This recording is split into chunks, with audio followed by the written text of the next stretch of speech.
माहेरी गेली का पप्पा मला म्हणतात की अंडी घेऊन जा, कारण ह्यांना आणि बुगूला अंडी खूप जास्त आवडतात. त्यानंतर आईनं इथे एका कार्टूनमध्ये अंडी भरत होत्या आणि हे काही तुम्ही मला कमेंटमध्ये सांगायचं आहे बरं का. तर अशा पद्धतीने कार्टूनमध्ये अंडी ठेवली ना तर अजिबात एक पण अंड फुटत नाही.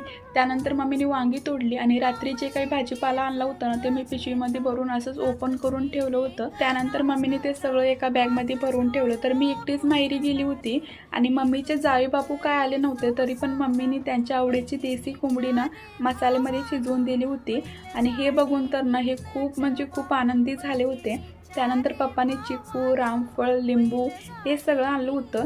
तर माहेरी जाताना फक्त माझ्यापाशी 2 बॅगा होत्या आणि आता बघा किती बॅगा झाल्या. आणि बुगूचं ना तिथं सगळ्यांनाच खूप कौतुक वाटतं. शेजारचे काकू, आजी, त्याचे फ्रेंड्स सगळेजण आले होते.